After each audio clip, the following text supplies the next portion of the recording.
Hi everyone, this is Dr. Windsor. Thank you for joining me for the second half of my lecture over Chapter 5. We're going to pick up the story with physical hazards.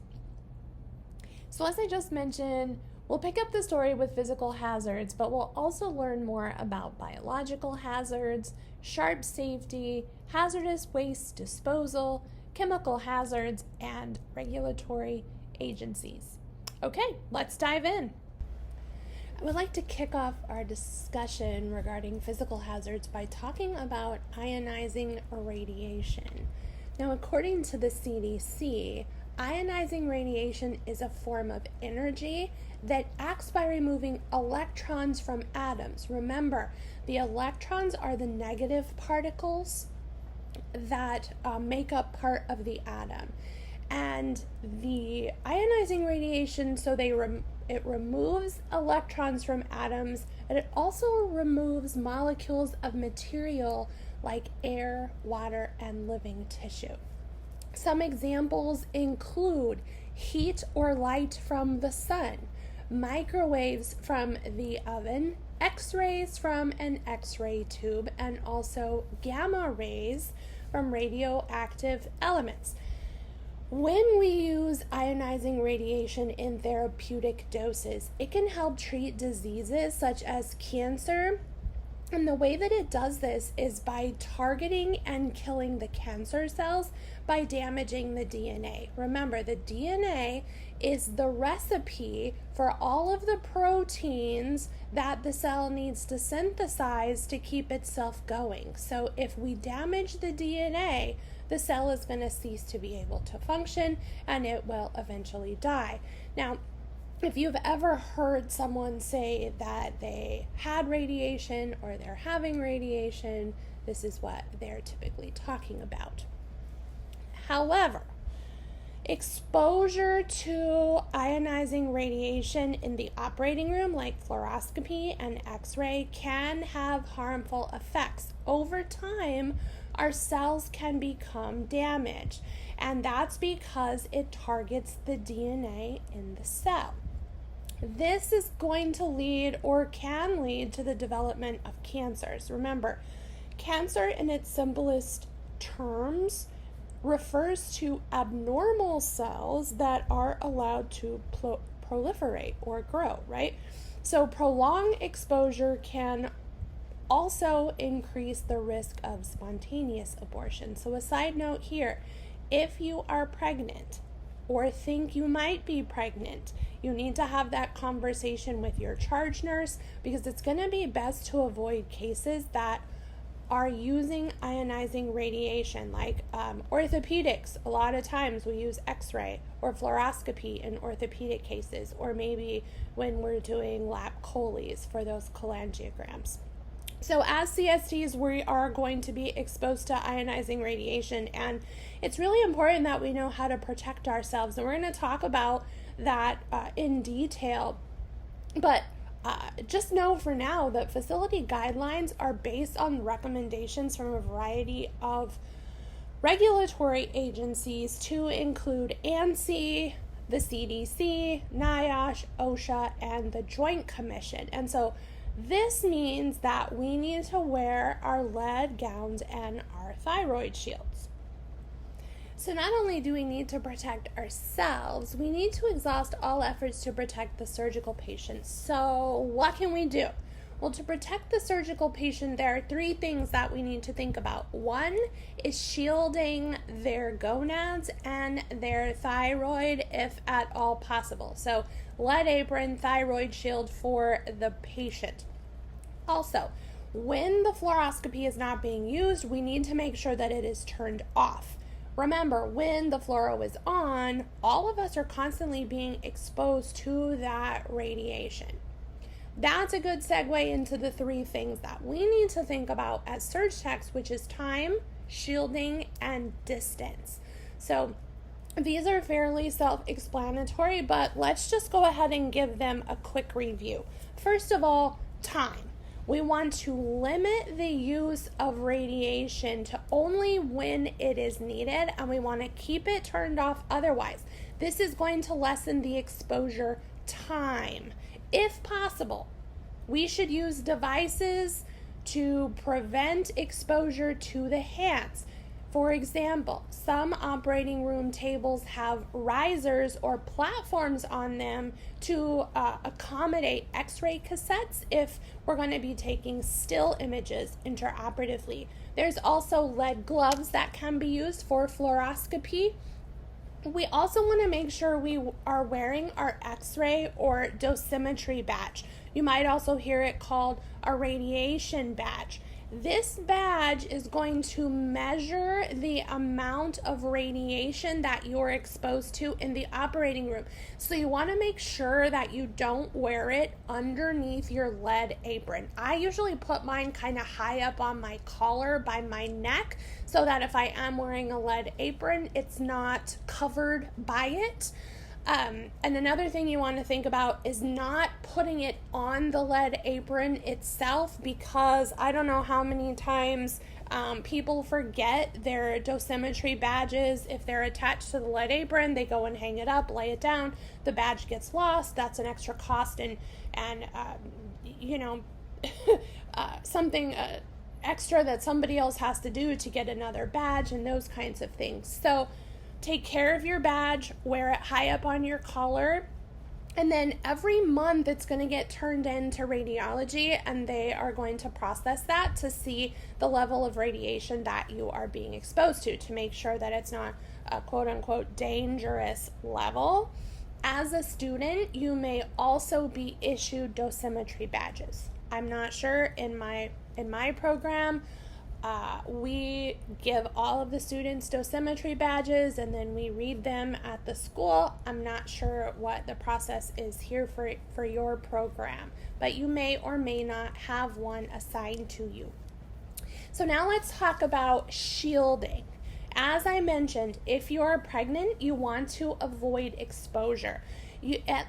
At the minimum, you want to be able to leave the room if they're using fluoroscopy or x-ray, but my suggestion is to have a conversation with your charge nurse to see if there's another room that you can be put in so that you're not exposed to that radiation at all. You want to make sure that you always wear your lead apron and your thyroid shield, and these, in my experience, are typically community lead aprons and thyroid shields.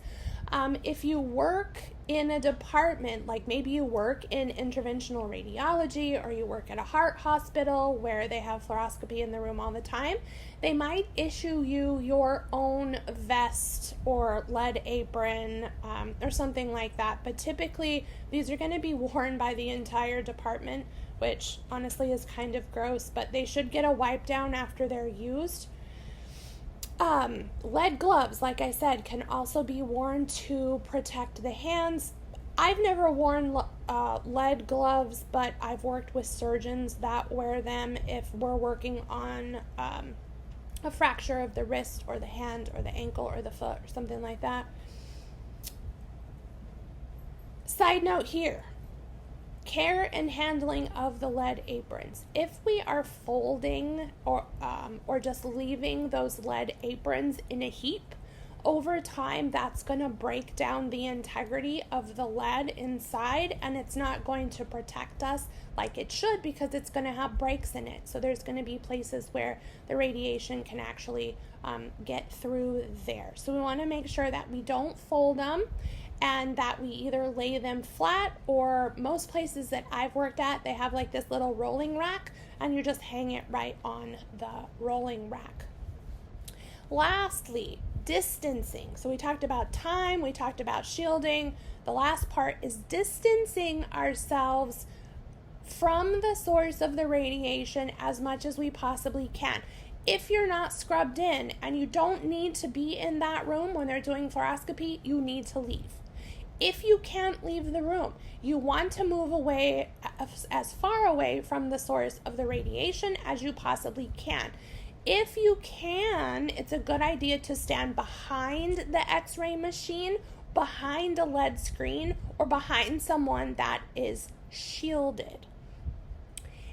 It's important that if we're scrubbed in and we're doing this, that we are aware of our sterile technique at all times. It's easy to contaminate when you're moving around the room in sterile attire. So you want to make sure if you're behind a LED screen or behind someone, whether they're scrubbed in or not scrubbed in, you want to stay 12 to 18 inches away from anything that is not sterile. So next I want to talk about the electrical hazards associated with the operating room. And I probably don't need to tell you that we are using more electrical equipment than ever before. This is a lot in part due to the minimally invasive surgical procedures that, surgery has shifted to doing all the oscopies, the laparoscopies, the hysteroscopies, the arthroscopies. All of that takes electrical equipment. We're also using lasers. We have robots, and not to mention our standard electrosurgical equipment that we have in the operating room. So we should always follow the manufacturer's instructions for use. You might hear these called IFUs. We should also be aware of ANSI and the Joint Commission safety standards for the use of electrical equipment in the operating room. In addition to that, all of our electrical equipment must be grounded. Have you seen or can you recall the plugs that you plug into the wall? Some have 2 prongs and some have 3 prongs. Now that third prong is the grounding prong, and it grounds that electrical device to the ground. That's what grounding means. So the electrical surgical unit also requires a type of grounding, and we call that the ESU. So the ESU is our cautery machine, and what it does is it converts electrical current into thermal heat that is used at the field to cut, cauterize, and coagulate tissue or bleeding vessels. Now, there's 2 different types of cautery. There's monopolar and there's bipolar. So when we're using monopolar cautery, which means one pole, monopolar, one pole, this is the Bovie pencil, we need to place a grounding pad on the patient. Now, the grounding pad has several names. Besides grounding pad, it can be called the patient return electrode, the PRE, or the dispersive electrode. So the Bovie pencil is the active electrode, and the grounding pad or the Bovie pad is the dispersive electrode. So we need to make sure that we place a grounding pad on the patient. The grounding pad is not a sterile thing. It's going to be put on by a non-sterile person. We can put it on. A lot of times we're scrubbed in, so the nurse is going to put it on. But if you are acting in the role of the assistant circulator, that might be something that you're doing. So we put this grounding pad on the patient, and that is going to ensure that the electrical energy that we're putting into the patient's body is returned to the machine to complete a full circuit, right? Stand by for a picture on this. I have one coming up. So if the grounding pad is not placed correctly, the patient could potentially sustain a burn. Now, in my experience, the ESU will not work if the grounding pad is not plugged in or if it's not making good contact with the skin, with the patient. So some tips about placing the grounding pad. Now, it's going to be best if you place the grounding pad on a fleshy area of the patient. A good place that we usually put it is the upper thigh because that's a good fleshy area. We want to think about where the patient is having surgery. If they're having surgery on their right hip, the right thigh is not going to be a good place for the grounding pad. So you can have that conversation with your nurse in the room if you are placing it. Something else you want to think about is, does the patient have metal near where you are placing it? If the patient's had a right knee arthroplasty and they have a bunch of metal in there, you don't want to put the grounding pad on the right thigh because it's close to the metal. So that energy could be,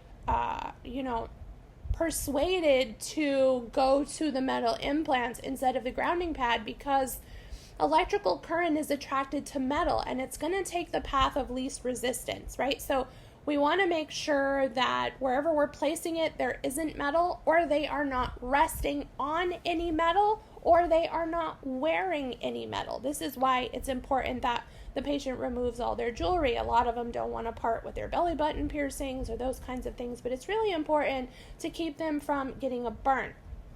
Some additional best practices for placing the grounding pad would be if it's a really hairy leg or wherever we're putting it, we're going to want to remove that hair before we place the grounding pad because it's not going to stick. Now, sometimes what I've seen is the nurse gets 2 grounding pads and they place one on and they rip it off.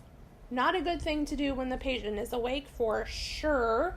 And then that pulls off most of the hair and they put another one down. I wouldn't do that unless you are specifically instructed to. It just doesn't seem like a very nice way to treat the patient. But we also want to look at the skin integrity. Is there any, broken skin or anything like that? We don't want to place a Bovie pad over skin that is damaged or has a wound or anything like that. We also want to make sure that it is clean and dry.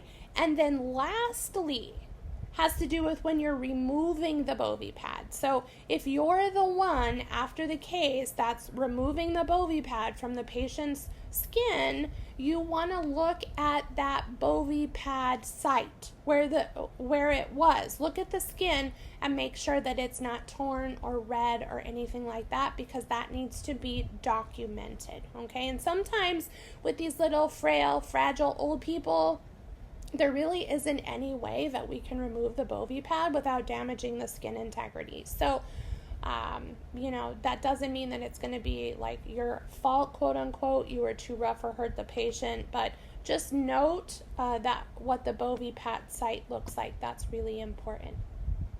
Last thing about the Bovie, we want to make sure that we keep it in its designated holder on the field. So it has this little plastic holder that we can attach to the field. We want to keep it in there at all times if it's not in use, so it doesn't get accidentally activated, and then that could potentially burn the patient. And something else, we want to make sure that we're not attaching that cord with the Bovie cord with anything that is metal, okay, like a non-penetrating drape clamp. We don't want to use a metal one. That's why they make the plastic ones, or a lot of the drapes nowadays have the little Velcro little things that you can use.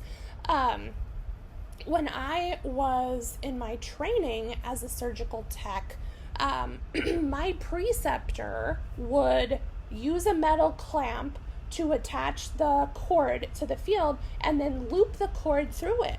So I just thought that that's what we were supposed to do, and so that's what I did for years and years. So fast forward 15 years, and now I'm in the classroom and I'm teaching others what to do, and I read in the book that you're not supposed to do that. So we were coming up on learning about physics and stuff. So one of my friends was a rep for Covidien, which makes electrosurgical units, and so I invited him to come and do a demonstration. And so he came, and one of the things that he did that I will never forget is he was talking about how even though the Bovie cord is insulated, electricity or electrical energy still escapes from the cord. I was like, this is interesting. So he plugs in the monopolar cautery device. He puts the grounding pad on his arms so they'll be grounded, and he has this long skinny light bulb, right? It's not plugged into anything, and so he takes the cord and he wraps the cord around the light bulb and he activates the Bovie, and guess what happens? The light lit up. That's how much energy still is escaping from that cord. So if we attach a metal device, a metal instrument to that cord or near that cord, that could potentially cause a spark, could start a fire, those kinds of things. So that really never left me. That was an amazing visual that taught me the reason why we should never clamp the bovie cord with anything metal. Lastly, to reduce static discharge. We don't want static in the operating room, right? We want to make sure that the patient has on a hair cover. We want to be aware that anesthetic gases are combustible. They can start a fire if there's a spark, and it's extremely dangerous, and we'll talk about this more when we're working around the neck and the face. And we want to remember to never rub the drapes together. Even though they are made of static resistant material, this could potentially cause a fire or a spark. So here's a look at the ESU and that circuit that I talked about. So you can see on the far left of the screen, that's an example of an ESU. And then on the right side, there's this diagram. So if you look at that diagram, on the top left, you'll see what is supposed to represent the ESU, or the electrosurgical generator. That's where the power comes from. That's what's going to be plugged into the wall, right? And then when we get to the field, we're going to pass off the one end of the bovie cord to the nurse, and the nurse is going to plug that into the ESU. Now, when the surgeon is at the field, they're going to activate that to cauterize or cut tissue, and you can see that the grounding pad is on. It's that blue little square thing. So the handpiece or the active electrode will be used to do the cauterizing, and then that energy will be pulled to the patient return electrode, and it'll go back to the generator, creating that circuit. So we've talked about ionizing radiation and electrical hazards. So next we're going to talk about fire hazards. So according to the text, there are an estimated 550 to 600 surgical fires each year in the United States alone. Now, surgical fires most often occur in surgeries that are performed on the head, the neck, and the chest. Because of the electrosurgical equipment or the ignition source, when it comes within close proximity of the oxygen that is being given to the patient. So oxygen is being delivered through the nose or through the mouth, and if we're working on the head, neck, chest, we're going to be really close to that high oxygen-rich environment. So injuries from these fires often occur, like I said, head, face, chest, and within the patient's airway is the most common, right? Because this is where the breathing tube is, and they're delivering anesthetic gases and oxygen to the patient. Now, thankfully, with the invention of halogenated anesthetic agents, there's been a reduction in airway fires. However, patients still sometimes get nitrous oxide, and while it's not combustible on its own, it becomes combustible when it is in the presence of oxygen. So let's talk about the three things that we must have for a fire to occur. And those are an ignition source, oxygen, and fuel. So if we remove any one of those three components, then we break the fire chain, right? We break the fire triangle. So take a look at the triangle that is burning on the right side of your screen. You can also find an example in your book in figure 511. That's on page 82 if you want to take a peek at that in your book. So in our case, the energy or ignition sources include the electrosurgical unit, lasers, and faulty electrical equipment. Examples of fuel sources can be patient drapes, patient hair, non-metal airways, and prep solutions, especially those that have a high concentration of isopropyl alcohol. Then all we need is a pinch of oxygen, right? We got our ignition source, we got our fuel, we throw in a little bit of oxygen, which is higher than normal in the operating room, by the way, and voila, we have a fire. Okay, again, if we eliminate any one of those three components, then we're going to eliminate the chance of the fire in the operating room.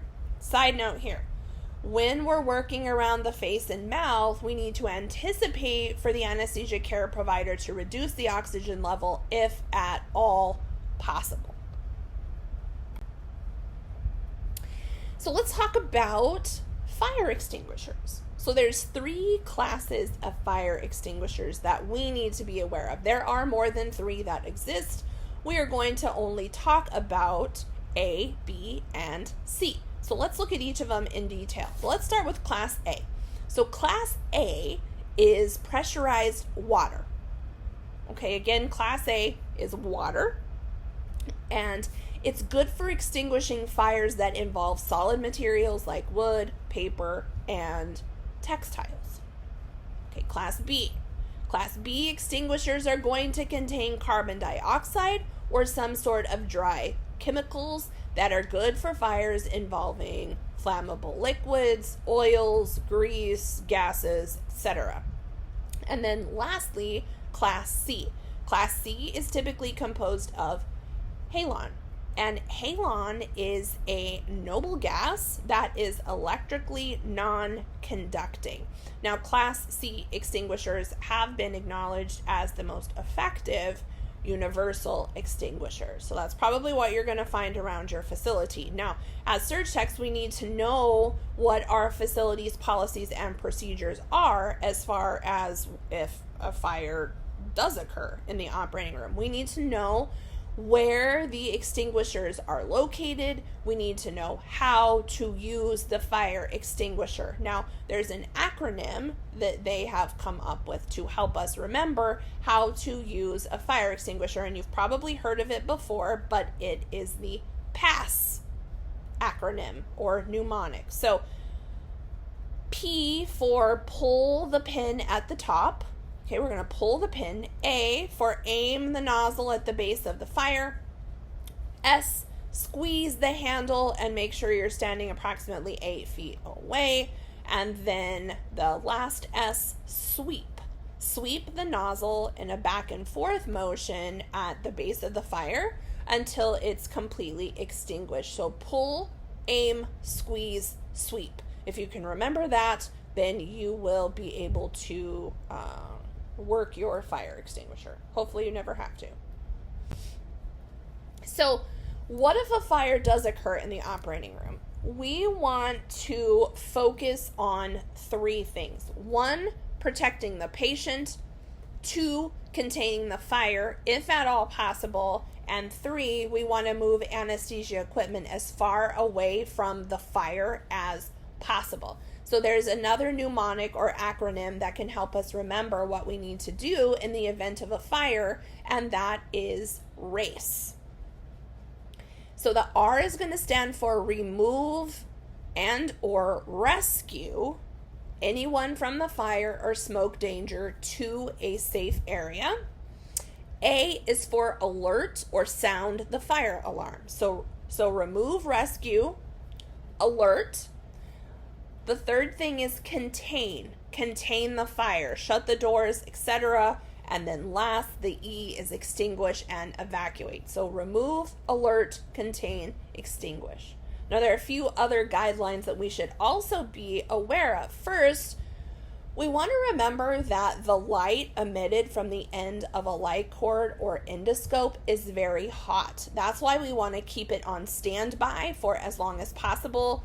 If it's not on standby and it's in use, it gets laid down, you want to make sure that the end of that light source or endoscope is not touching the drapes or touching the patient in any way, because it can it'll look like a cigarette burn on the patient or the drapes. It'll burn a hole right through the drapes.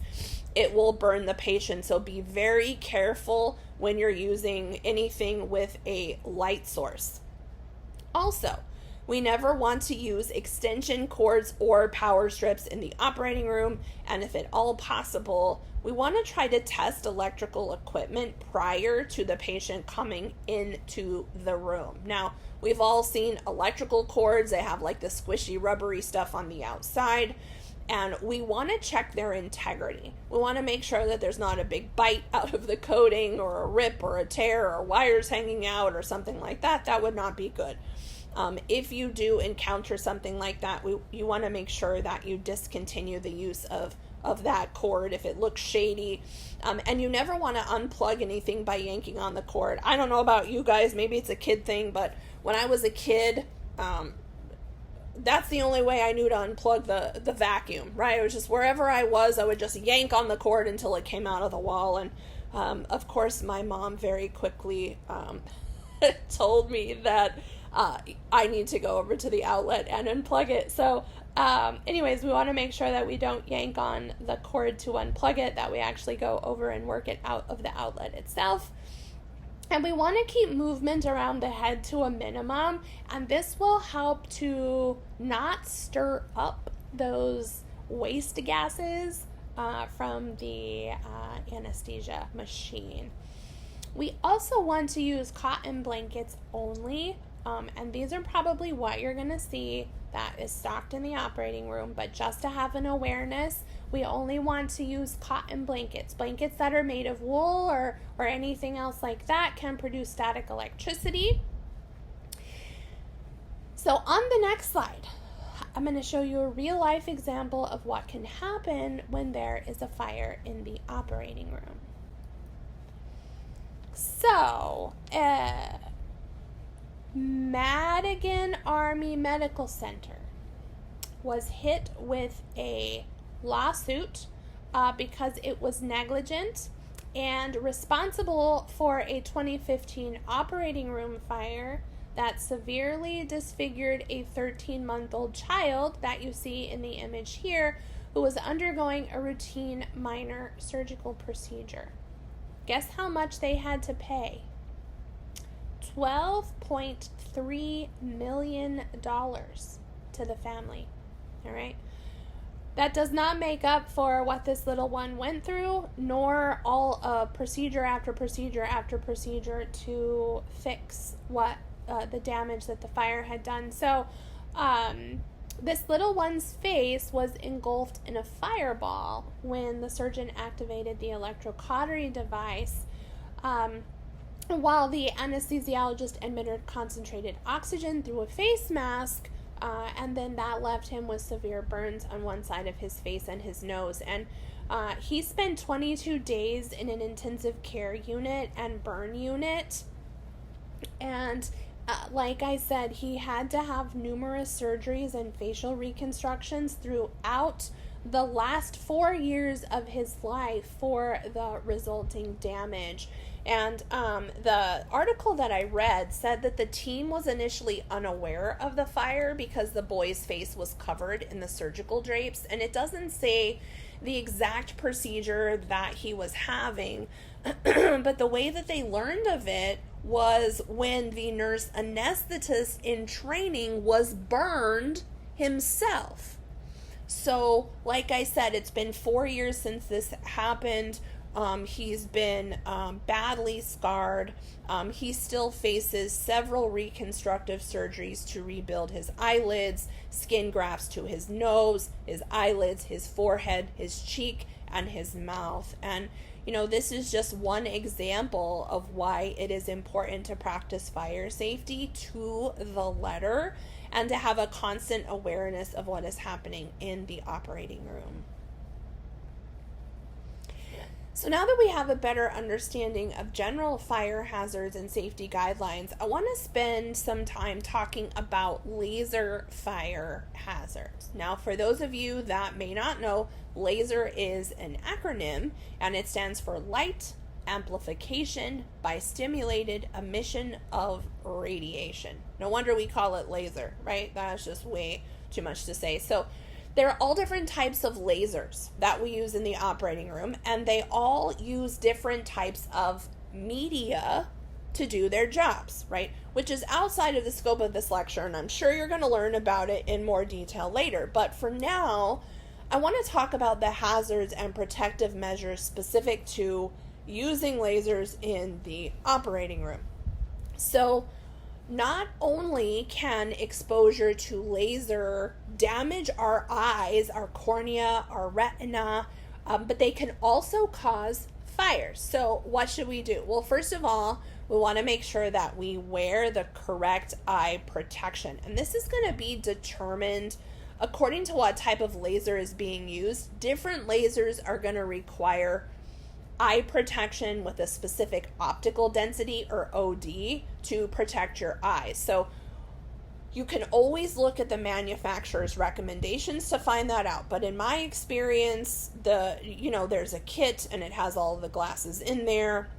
You still want to have an awareness that you've got the right glasses for the laser that you're going to be using. So your glasses that you wear, your laser glasses, should completely cover your eyes, and you should be fitted for your glasses. Best case scenario is that you have your own, especially if you're going to be working with lasers a lot, like maybe you're at an eye clinic and they do trabeculectomies and those kinds of things where they're using laser routinely every day. You're probably going to have your own glasses. If you wear seeing glasses or contacts, you want to go ahead and put those right over your glasses or your contacts. And if they become scratched, they're no longer usable, right? Because now the coating that's on there that's supposed to protect your eyes from the laser, there's a breach in there. So you would want to discontinue use of those. We also want to make sure that we cover the patient's eyes too.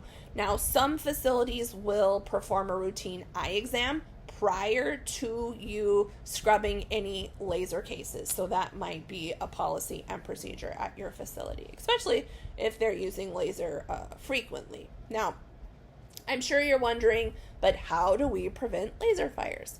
I'm glad you asked. Well, what can we do? We can make sure that we use instruments with a special coating. Typically, it looks black in color. That's cobalt chromium. And this coating is a non-reflective coating. And why is this important? Because if the laser shines on the instrument and the surface is reflective, that could reflect off and burn adjacent tissue. We don't want it to do that, right? So we want a non-reflective finish on our instruments, and we want to inspect each of those instruments for integrity prior to use. If you see any part of the instrument that has like shiny metal that is exposed, you don't want to use that. We also want to have sterile water handy in case a fire does occur. It's common that we use wet towels and sponges during the procedure, and sometimes we're also going to drape the patient with wet towels. Now, the book suggests that we have a halon extinguisher close nearby just in case a fire does break out. We also, so while the regular drapes that we use are fire resistant, there are some manufacturers that make special laser retardant drapes, so the facility might have those. As far as the anesthesia care provider, they're going to make sure that they're giving the patient non-flammable anesthetic agents, that they're using a flame-resistant ET tube, and they are going to fill that balloon of the ET tube that keeps it in place with sterile water instead of air. And they're probably also going to put some wet gauze around the ET tube and the cuff. So what this means is that they're going to be putting sponges in the throat that are probably dressing sponges that aren't counted. It's the entire team's responsibility to make sure that those are removed. I can recall a story this gentleman that my dad worked with, his wife had nodules on her vocal cords. And so she had a laser procedure to have those removed. And she woke up in the post-op care unit in PACU, and she kept saying, there's something in my throat, there's something in my throat, I can't breathe. And they kind of kept blowing her off. Well, finally, anesthesia came to just do like a final check on her.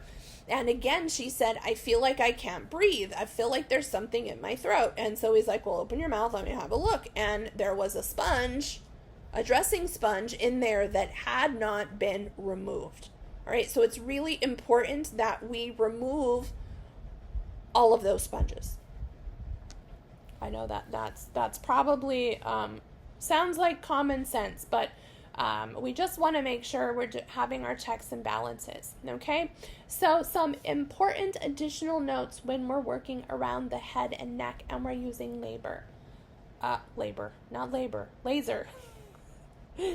labor yet, that's a different lecture.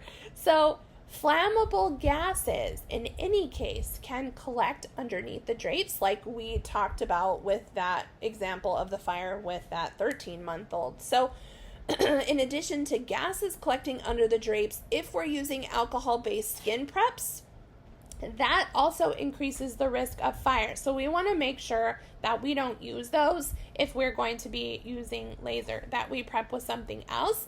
We want to cover the patient's hair with wet towels. Remember, we said that is a fuel source, the hair.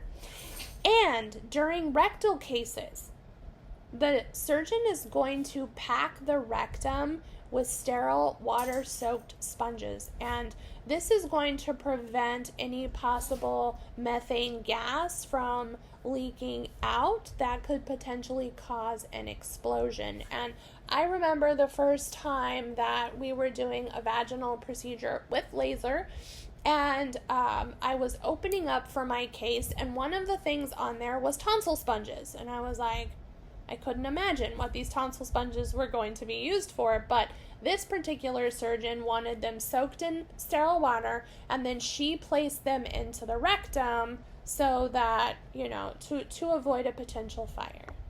So you might see that. So working in the operating room, it's very important that we use proper body mechanics. We're going to talk about that now. Our duties as SurgTechs definitely place abnormal strain on our knees, our back, our feet.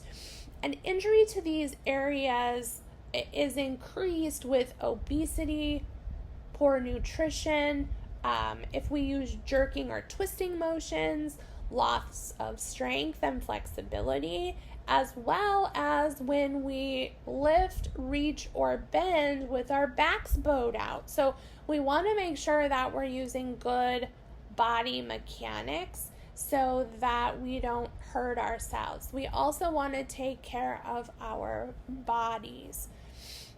So some rules to follow are standing with our feet shoulder width apart, right? Avoid putting all of your weight on one foot for an extended period of time. I know I was definitely guilty of this when I worked in the operating room because I had a bad right hip. So I spent most of my time standing at the field with my weight shifted to my left foot. So it's best if you can distribute your weight between both feet. However, if that's not comfortable for you, you want to try to shift weight from foot to foot more frequently. You want to stand as close to the OR table as possible. When I start teaching students in the lab, they don't want to belly up to the bar, to the OR table. And I always just encourage you guys to get as close, put your belly right up to the OR table. Even if the patient is a little wider than the table, put your belly up to the patient. That way you're not leaning over any more than you have to, because that is really strenuous on the back. So stand as close to the OR table as possible. Keep your back as straight as possible. Keep your arms as relaxed as possible. Unless you're retracting for the surgeon, that your arms are probably not going to be as relaxed. And then if you need to, get a step stool. Like if the surgeon is a lot taller than you, then ask for that step stool so that you are at the appropriate height and you can still get your good body mechanics. Sometimes we sit for certain procedures, like if we're working on a hand or a foot, right? We want to make sure that we sit up straight with our back straight. And then we want to remember to push and not pull heavy equipment. The first thing that comes to mind is the OR table. It's very heavy, and when I worked at a surgery center, we were moving those OR tables all the time. So better to push than pull, and better yet, ask for help. Say, hey, I got to move this table out of this room. Do you have a second? Can you help me? All right? Get some help if you can. So suffice it to say, in your role as the SurgTech, you're going to be lifting, pushing, positioning, moving heavy things and patients every single day, over and over and over again. So let's talk about some proper lifting techniques. You probably heard these before. You want to plan your lift. Plan your lift. And in my mind, this means, hey, if you can get help, right? So that you don't hurt yourself. Again, keep your feet shoulder width apart so that you have a good foundation. Keep your arms close to your body and your back straight. You want to be as close to the item as you possibly can, and you want to lift with your legs and not your back. How many times have we heard that? We also want to avoid twisting or jerking motions. We want to try to use slow and controlled movements. And when we're sitting the item down, we want to perform those steps in the reverse order. We want to bend our knees, want to keep the item as close to our body as possible. Again, if you have to lift something heavy, my suggestion is go find somebody that can help you. So there are 3 additional physical hazards that we need to be aware of, and those are the lights, noise, and equipment. So let's talk about the lights first, which is on the far right side of the screen there. During our last lecture, I spoke in detail about the surgical lights, and there really isn't anything that we need to do to protect ourselves from the light that is emitted from the overhead surgical lights, but be aware that the manufacturers designed the light to be non-glare blue-white light, and it should be very similar to that of the natural sunlight. Now, some instrument finishes that we use have an anti-glare finish.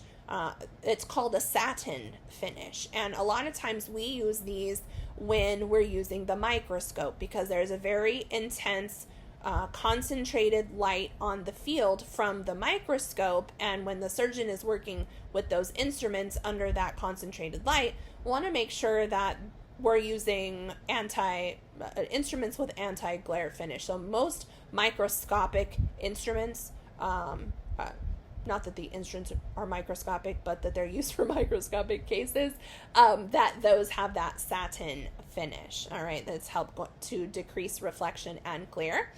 And also, the drapes and towels are designed to absorb light or reduce glare. So that's why the majority of them that you're going to see are either blue or green, and why the drapes are blue as well. So that kind of sums it up for the lights. Now, in regard to noise in the operating room, this can be very irritating, disorienting, disturbing to patients. So while some noises, such as those that come from suction devices and monitors and surgical equipment, cannot be avoided, we can keep our conversations to a minimum, and we can keep the music in the room if we are listening to music to a reasonable level. And most importantly, I think, is when the patient is going to sleep. During induction, when the patient is going to sleep, and during emergence, when the patient is waking up, those are 2 very critical times when we need to be quiet. And some anesthesia care providers are more serious about that than others. I've been counting before when they're putting the patient to sleep and the anesthesia care provider said, stop what you're doing. until the patient is asleep. So their hearing's the last thing to go, and it's the first thing to come back. So we want to limit the amount of noise as much as possible. And then that's also going to help us pay attention to the surgery, right? That's also an important component of this. So then as far as equipment hazards go, we just want to make sure that we're aware of our surrounding in the operating room at all times. It really is a dangerous place, all right? If we're not aware of where the overhead lights and the booms are, we're going to conk our heads on those. And believe me, I've been there, done that, have the scars to prove it. One particular instance that I can think of is we were doing a hand case. And so we were sitting for the procedure, and the surgeon needed the C-arm. So I was going to stand up to move my table back so that the C-arm could come in, and the light was down like right next to my head. And when I stood up full force, I just hit my head so hard on that OR light. I think I saw a star or two. So be aware of where those lights are. Your head will thank you later. Also, the booms, you can hit your head on those, not as easily probably as the OR lights, because they're going to be right over you in the operative field. Also, there are cords everywhere in this wireless generation. The OR has more cords than I have ever seen, and that is a serious tripping hazard. So look down wherever you're walking in the operating room so that you don't trip and hurt yourself. We had a nurse, he'd been a nurse for a long time in the operating room. We got called in one night for a hip fracture. He was in a hurrying to get something. He tripped over the C-arm cord, and he had a tibial plateau fracture. He never went back to work in the operating room. He had to walk with a cane. He actually transferred to a different department where he was doing some administrative stuff. So be very, very careful of all the cords that are in there.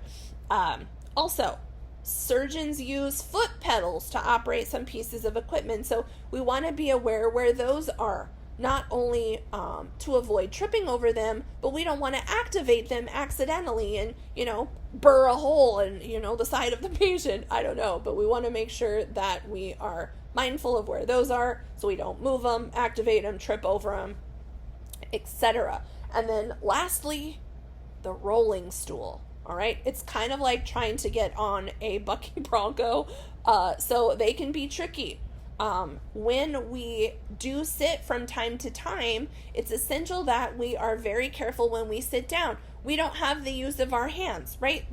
When we're in our sterile attire, we got to sit our butts on that rolling stool without using our hands, without it being steadied, anything like that. So, my advice is practice it in the classroom. If you're not busy and it's a lab day or something like that, go get the stool and just kind of clasp your hands in front of yourself and practice sitting and standing up, because it's definitely something that, it's a risky business for us to do. So get some practice before you go out into the real operating room. So now that we've discussed the physical hazards, let's learn a bit more about the biological hazards that exist in the operating room. Now, we're exposed to infectious agents, and as such, we need to know how to protect ourselves, patients, and the community at large, right? So the primary way that we do this is by applying universal precautions. Now, universal precautions was established in 1996 by the Center for Disease Control. And universal precautions refer to the techniques used when a potential exists for coming into contact with blood or other body fluids. So a good rule of thumb is to treat all body fluids like they are potentially infectious. And we can protect ourselves greatly by wearing the proper PPE and wearing it properly at all times. Also, removing the PPE properly so that you don't contaminate yourself when you're removing it. So a big part of that is has to do with our PPE. So some other biological hazards include latex and that surgical plume. So latex is what we refer to as rubber, and according to the text, 8 to 17% of healthcare workers are allergic to latex. Typically we find latex in supplies like urinary catheters, gloves, shoe covers, tape, electrode pads, and there's probably other surgical supplies that commonly contain latex. If you want to check out table 5-1, there's a more extensive list of items there for you. So familiarize yourself with the items on that list. Now, a side note here, be sure to tell your lab instructor if you know you have an allergy, or if the gloves that you're wearing start to irritate your skin or make it look red or itchy or anything like that. You probably have a sensitivity and you want to discontinue using latex gloves. Now, most manufacturers do indicate on the package if the item is latex free. However, if you're searching and searching and searching on an item's package and it does not say anything about latex, then it doesn't have latex. All right? Manufacturers are required to disclose if there is latex. They are not required to put something on there that says there's no latex, okay? So some synthetic replacements for latex include neoprene, nitrile, polyvinyl chloride, vinyl, and there's some others that are listed in the text as well. So there are 4 types of hypersensitivity reactions, but only 2 of those, type 1 and type 4, have been identified regarding latex. Now, type 4 is the less serious one, and it's what we commonly refer to as contact dermatitis. And it's important to note that over time, healthcare workers' risk of developing type 4 increases due to prolonged exposure to latex. So if you're in the field long enough, you're probably going to develop some sort of sensitivity. Now, type 1 latex allergy is an immunoglobulin E mediated response, and that is very serious. You can take a look at table 5-2 in your textbook to learn more about that. And unfortunately, there's no cure for latex allergy, right? No matter what type it is, the individual just needs to avoid coming into contact with latex altogether. And it's also important to think about the patient, right? We might have a latex allergy, but our patients may come in with a latex allergy too. So it's important to confirm whether there is a latex allergy or not before you open your case. My suggestion would be to start practicing this in your labs before you open, just to verify that there isn't a latex allergy, and that'll kind of get you in the habit and geared up for doing that in the real world. If the patient does have a latex allergy, and a lot of times this is noted on the schedule even that it's a latex allergy patient, but you always want to double check because humans are fallible and they can miss stuff. So if the patient does have a latex allergy, then all of the stuff needs to be replaced with latex-free stuff, right? And you need to, as the SurgTech and your surgical team, needs to wear latex-free gloves, so you have to think about that too. So the book tells us that it's a best practice to schedule those patients as the first case of the day, and this avoids that latex dust that can accumulate throughout the day. And it's also important to note that they'll probably have some sort of brightly colored ID bracelet that's going to signify that the patient has a latex allergy. So, surgical plume. It's a hot medical topic these days, and there are devices that are being developed to exhaust surgical plume. Surgical plume is the smoke that enters the air as a result of cauterization or coagulation, and it contains harmful particles that we can breathe in, and our regular surgical masks don't filter that stuff out. And it's a good idea to suction this plume or use a special type of evacuator. And if we're using laser, we need to use special masks and a smoke evacuator that's specifically designed to suction and filter laser smoke. All right, I think we're moving into the home stretch here. We're going to talk a bit about sharps safety. Now, I'm sad to report that the majority of sharps injuries that occur in the hospital are in the operating room. And most of these are caused by scalpels and suture needles. And these injuries can occur when we're passing sharps, as well as when we are passing sharp retractors, or even when we are retracting. So here's my personal advice. Never send your fingers to do the job that an instrument can do. Also, do not assume that the doctor sees where your fingers are. They are focused on the patient, on the job at hand, on the patient's tissues, not on your fingers. All right? I can remember early on in my career, we were doing a hysterectomy. It was a small person. It was a gigantic uterus. The surgeon was struggling. The nurse first assist that was helping had her hand down in the belly, kind of pulling the uterus towards her so that the surgeon could work.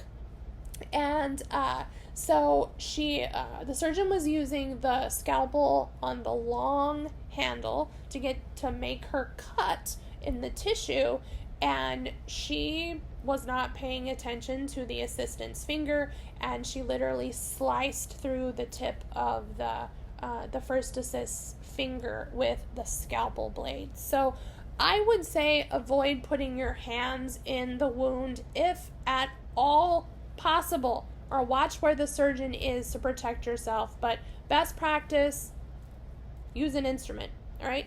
Some other tips that the book gives to keep us safe includes using PPE. I know double gloving is the standard today. It wasn't the standard when I started scrubbing 100 years ago, but it is now. They have the indicator glove with the over glove. So definitely double gloving is going to be something that's going to help you. Also, having a sharps container nearby. It's going to be in the corner of the room somewhere, I would guess. Also using sharp safety devices when positioning and removing hypodermic needles from the syringes. It's best not to remove the hypodermic needle with your fingers. If you can use a hemostat or something like that, that's going to keep you more protected.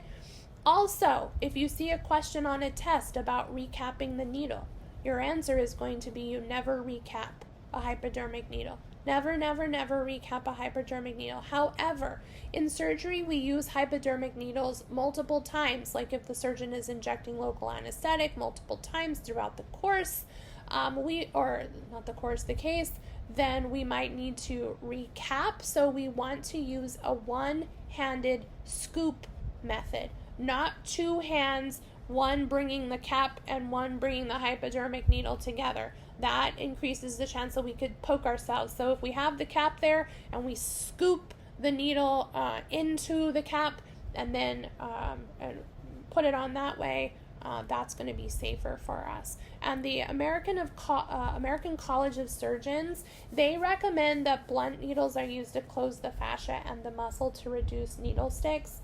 I'm not seeing this. I mean, even when we use circle taper needles, those can still poke and hurt. Another good rule of thumb is to make sure you know where your sharps are at all times.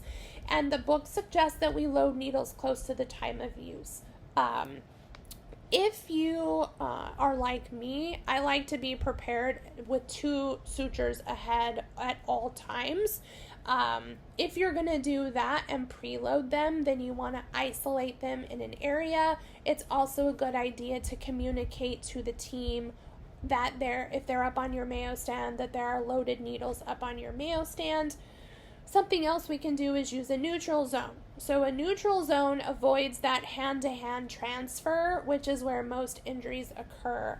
One general surgeon that I used to work with was scrubbing with my preceptor, and he had a habit of using these control release needles, and so they pull away from the end of the string. So he would take his stitch, pop the needle off, and he would drop it down onto the patient, right? That's what I call the kitchen.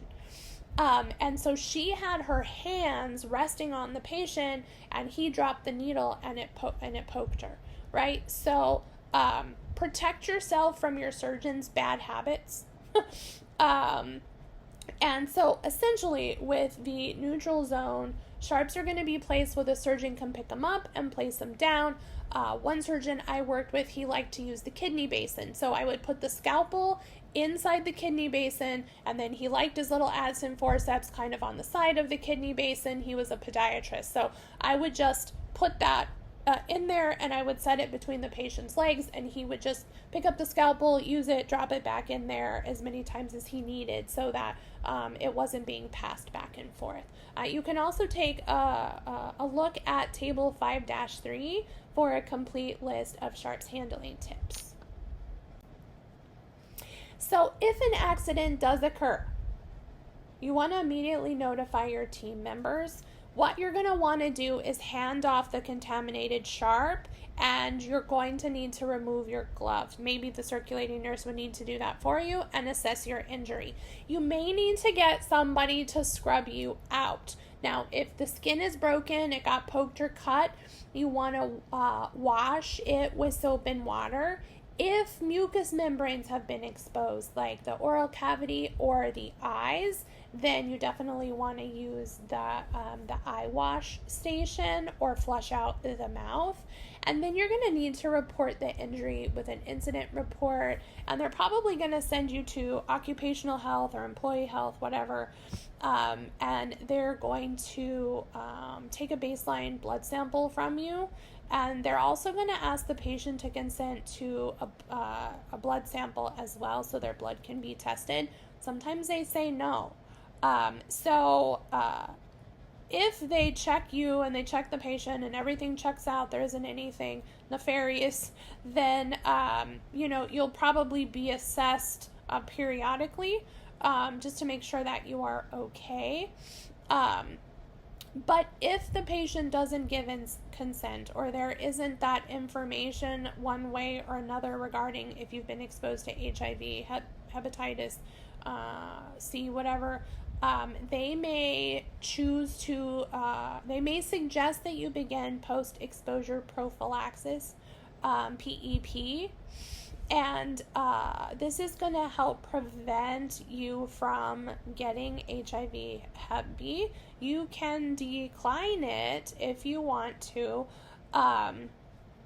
but if you start the prophylactic treatment and then find out you don't need it, it can be discontinued. But another side note here is make sure you just know what your school policies are, just in case you get injured on clinical. Hopefully you won't, but sometimes it does happen. And if you do, you want to know what the proper channels are for that. As an employee, another thought, not just from your health and wellness perspective, but from a financial perspective.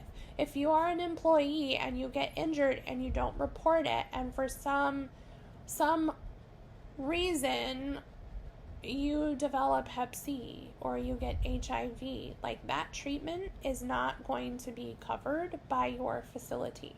So from a financial aspect and from a health and wellness aspect, definitely report your injuries. It's okay. You know, accidents happen.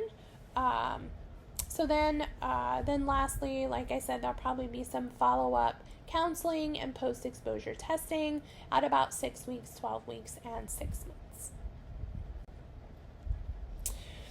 So when I hear or see hazardous waste, it always makes me think of The Grinch, you know, the one with Jim Carrey where he's at the dump and those big red bags of hazardous waste come in. When we're disposing of hazardous waste, we want to follow the guidelines established by OSHA and the CDC. And hazardous waste includes things like blood and body fluids and contaminated disposable surgical supplies like gowns, gloves, drapes, sponges, sharps, etc. We want to use red bags and red sharps containers for the disposal of the hazardous waste. So as STs, we're also exposed to hazardous chemicals. If, the physical hazards and the biological hazards aren't enough, there's also chemical hazards as well. And prolonged exposure to these chemicals can cause mucous membrane irritation, genetic damage, and potentially even cancer. So it's important that we have a general awareness of those chemicals. More detailed information about a specific chemical can be found on something called the Material Safety Data Sheet, MSDS. So for some reason they've removed the M and now they just call them SDS, Safety Data Sheets. All right, and your surgical department needs to have a a safety data sheet for every chemical that is used in the department. Now, some common chemicals that we're exposed to in the operating room include waste anesthetic gases, polymethyl methacrylate, which is bone cement, formalin, ethylene oxide, and glutaraldehyde, just to name a few. Now, waste gases are those gases and vapors that escape from the anesthesia machine, and chronic exposure to those can cause cancer, liver and kidney problems, and even nerve and brain damage. They can also increase the risk of spontaneous abortion. So each machine should be fitted and equipped with something called a scavenger system, and this system's job is to remove waste gases and disperse them to the outside atmosphere where the animals can enjoy it. Polymethyl methacrylate, like I said, is bone cement, and it is used for cementing prostheses in place, like when we're doing total joint arthroplasties, and it's a powder and a liquid. And when you mix the powder and liquid together, vapors are released, and those vapors can have mutagenic effects as well as carcinogenic and as well as increase carcinogenic and hepatic disorders. There's usually a vacuum system that is used that is connected to the cement mixer. So that's going to help remove some of those fumes. You don't want to wear contact lenses if you know you're going to be working with bone cement. In some instances, the vapors from the cement has caused the contacts to stick to the eyeballs. And if you are pregnant, you don't want to be in there. You don't want to be working with bone cement or even in the room where they're using bone cement. It also poses a threat to the patient, polymethyl methacrylate, PMMA for short. And so it can cause bone cement implantation syndrome. And so what happens is let's say we're doing a total hip and we're cementing in the implant that goes in the femur. The canal, the medullary canal of the bone of the femur is going to get filled with cement. And as that cement hardens and we put the prosthesis in there, it's going to push against the walls of the bone, and that can result in embolization of fat, bone marrow, pieces of cement, and air into those little vessels, and then those little emboli can get transported to the lungs where they get caught in a little bifurcation, and that could cause a pulmonary embolism for the patient. It also causes vasodilation, right? So the vessels to relax and kind of get bigger, which can be connected to the high occurrence of hypotension in patients where we use the PMMA. Now, formalin's a preservative, and it's used to preserve tissue specimens that we're sending to pathology, and the vapors from that can irritate the respiratory tract. It's also a known mutagen and carcinogen, as well as toxic to the liver. So formalin, we should handle that in a well-ventilated area with masks and gloves on. It's been my experience that formalin is shoved in some small room with a door somewhere. But anyways, well-ventilated area is where we should be using that. Ethylene oxide, or ETO. This is a gas that's used to sterilize heat-sensitive surgical equipment, and prolonged exposure to it can cause nausea, vomiting, and dizziness. It's also a mutagen and a carcinogen, and it is easily absorbed through the skin. Now, most sterile processing departments have greatly reduced the use of ETO for this very reason, and it's required that they have monitors in the department to monitor the level of ETO at all times. And then lastly, glutaraldehyde. The brand name is Sidex, and this is a liquid that's used to disinfect or sterilize surgical instruments, again, that are heat sensitive, and its fumes can irritate the mucous membranes, and when we're not using it, it's best to keep it in like a covered containment system. We also want to use it in a well ventilated area. So I hope all of you have a little room left for some alphabet soup. So let's wrap up by reviewing some of the regulatory agencies that are responsible for setting guidelines and best practices regarding our safety in the operating room. And you've probably heard of most of these already. The first one is OSHA, which is the Occupational Safety and Health Administration. Remember, their job is to protect healthcare workers by establishing standards that address issues related to safety in the workplace. NIOSH is the National Institute for Occupational Safety and Health, and it's an offshoot of the CDC, and it's very similar to OSHA, but it's more research oriented. And then OSHA typically kind of latches on to those safety standards and suggestions that they recommend. Next is ANSI, which is the American National Standards Institute, and this organization facilitates standards in technical fields such as those associated with the use of lasers.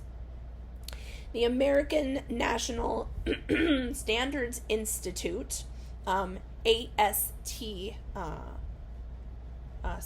American Society for Testing and Materials, which is ASTM. These guys test medical equipment, and then they develop standards regarding the use of that equipment.